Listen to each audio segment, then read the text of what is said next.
I still remember lying in that hospital bed, staring at the empty chairs where my parents should have been. The nurse had just finished pre-op prep and my surgery was scheduled in 2 hours. "They're not coming, are they?" I asked Dr. Chin, my mentor and the only person who'd stayed by my side. He squeezed my hand, his eyes full of compassion. "Your sister's graduation ceremony started an hour ago, Alexandra." Of course. Because Megan's college graduation from a mid-tier business school was apparently more important than her older sister's career-saving spinal surgery. A surgery I needed after working triple shifts as a surgical resident, pushing myself until my body literally broke. My phone buzzed. "Mom, Megan looks so beautiful accepting her diploma. The whole family's here. I'm sure your surgery will go fine without us. It's just a back problem after all." Just a back problem. The herniated disc that could have ended my surgical career if not fixed properly. But Megan was their golden child, their precious business major who'd never had to fight for their attention. We recorded Megan's valedictorian speech. Dad texted next. "We'll show it to you once you're done with your procedure." I turned off my phone, fighting back tears. Dr. Chin noticed, his face darkening. "You know," he said quietly, "there's an attending position opening up next year. The kind that leads to chief of surgery if you play your cards right." I looked at him through painkiller blurred eyes. "You think I could?" "Alexandra, you're the most talented surgeon I've ever mentored. This setback? It's temporary. But your future? That's going to be extraordinary." As they wheeled me into the operating room, I made a promise to myself. One day I'd be more than just the sister they could ignore. I'd be someone they couldn't. 7 years later, I stood in my office at Metropolitan General Hospital, adjusting my white coat with Dr. Alexandra Chin, Chief of Surgery, embroidered on the pocket. Yes, I'd taken Dr. Chen's name when he'd legally adopted me 2 years after my surgery. My biological parents hadn't even noticed. "Dr. Chin." My assistant Sarah knocked softly. "The new resident orientation starts in 20 minutes. And there's something you should know." I looked up from the patient files on my desk. "What is it?" "Your sister Megan is in the incoming class. She just finished medical school." I froze. Megan? The same sister whose graduation my parents had chosen over my surgery? The one who'd spent years bragging about her business career while dismissing my medical achievements? "Let me guess," I said, remembering all the family dinners I'd missed due to surgeries. All the celebrations they'd held for Megan's minor accomplishments while ignoring my promotions. She finally realized business wasn't glamorous enough? Sarah nodded. "She's been telling everyone in the lobby about how she's going to revolutionize hospital administration.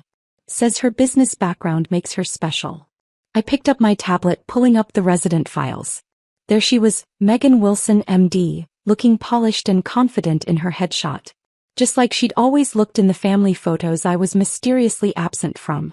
"She doesn't know you're chief of surgery," Sarah added.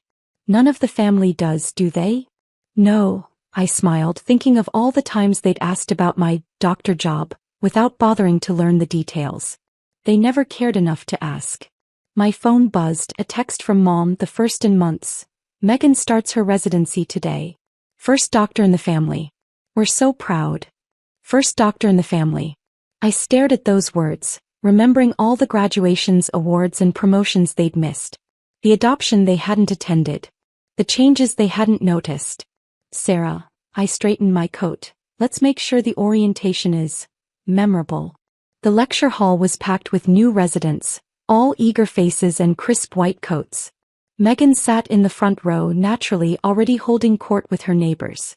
"My business degree gives me a unique perspective," I heard her saying. "I'll probably be running this place in a few years." I stood in the wings, listening as she continued. "My family's so excited. First doctor among us. Though my sister tried medical school too, I think.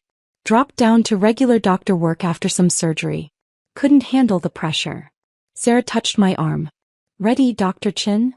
I thought about the last 7 years. The nights I'd spent perfecting my craft, the lives I'd saved, the department I now ran. All while they'd celebrated Megan's every move. "Oh yes," I smiled, stepping toward the podium. "I'm more than ready." The lecture hall fell silent as I stepped onto the stage. 200 new residents held their breath, but I only watched one face. Megan's confident smile froze, then cracked, then shattered as recognition dawned. "Welcome to Metropolitan General," I began, my voice carrying through the perfect acoustics. "I'm Dr. Alexandra Chin, Chief of Surgery and your residency director." Megan's mouth opened and closed like a fish out of water. Her newfound friends glanced between us, catching the resemblance but not understanding the tension. "Some of you may have impressive backgrounds," I continued, my eyes locked on my sister. "Business degrees. But here's what matters now. Your skill in the operating room, your dedication to patients, and your ability to handle pressure. Everything else is just noise." Sarah appeared at my side with the resident assignments. I took them, enjoying how Megan squirmed in her seat. "Now about your rotations. You'll each be assigned to an attending physician who will mentor you. Except," I paused, allowing myself a small smile, "for Dr. Megan Wilson. As per hospital policy regarding family members, you'll be transferred to County General." "What?" Megan shot to her feet. "You can't do that." "Actually, I can.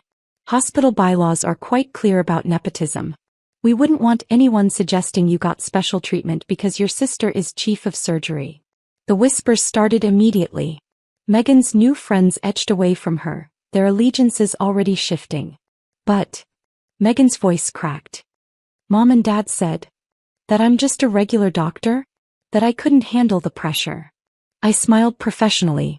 Perhaps they should have attended some of my ceremonies. They might have learned differently.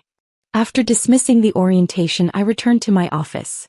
It took exactly 12 minutes for my phone to explode with family messages. "Mom, how dare you embarrass your sister like that?" This was her moment. "Dad, we demand you reverse this decision immediately." I let them go to voicemail, instead focusing on the emergency surgery schedule. But then my office door burst open. Megan, tears streaking her makeup. "This is revenge, isn't it?" she accused. "For all the attention I got?" I looked up calmly. "No, Megan. This is policy. And professionalism. Two things our family never taught you about. I worked hard to get here." "Really?" I stood, my white coat catching the light. "Tell me, when's the last time you worked a 36-hour shift? When have you held someone's heart in your hands, literally fighting death? When did you sacrifice everything, including family support, for your patients?" She fell silent. "That's what I thought." I handed her the transfer papers. "County General is an excellent hospital. You'll learn a lot there. Without any family complications. Mom and Dad will never forgive you." She tried one last time. I laughed, genuinely amused. "Forgive me? For what? Becoming chief of surgery? Being the youngest department head in hospital history? Or for finally showing them that the daughter they ignored became someone they can't?"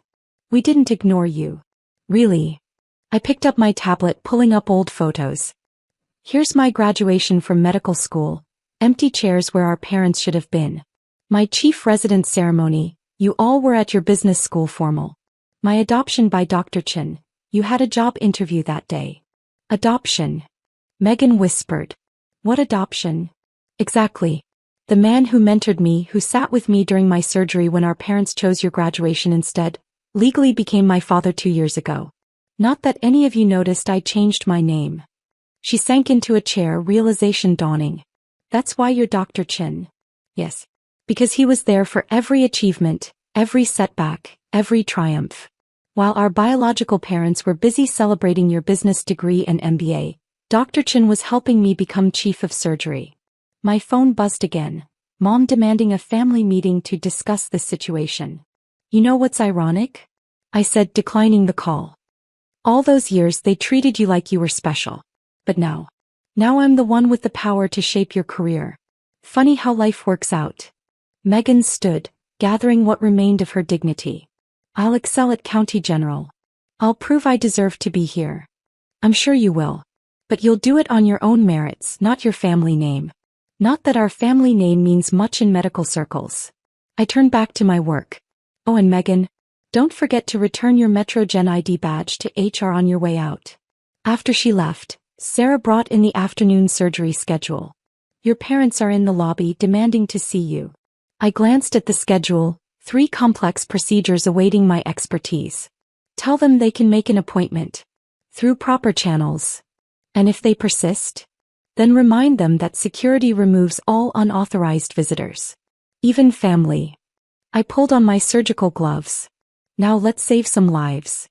That evening, as I completed my final surgery, a challenging valve replacement that would have been impossible with my untreated back injury, I received one last text from Mom.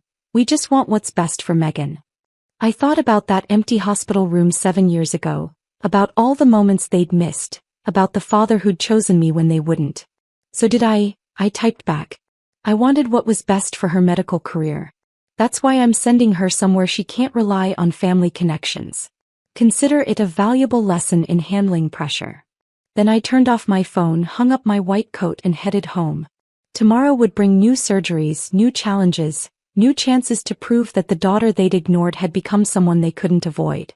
Dr. Chin, my real father, called as I was leaving. Heard about today.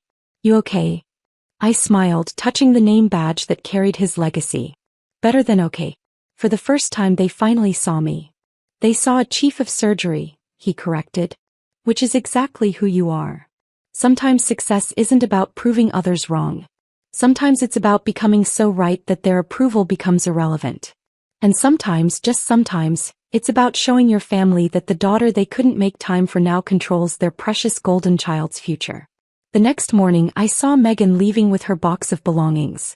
Our eyes met across the lobby. Good luck at County, I called out. I hear their chief of surgery is excellent. Though not quite as young as Metro Jen's. Sometimes the best revenge isn't served in the operating room. Sometimes it's served with transfer papers and a reminder that family ties can be professionally binding.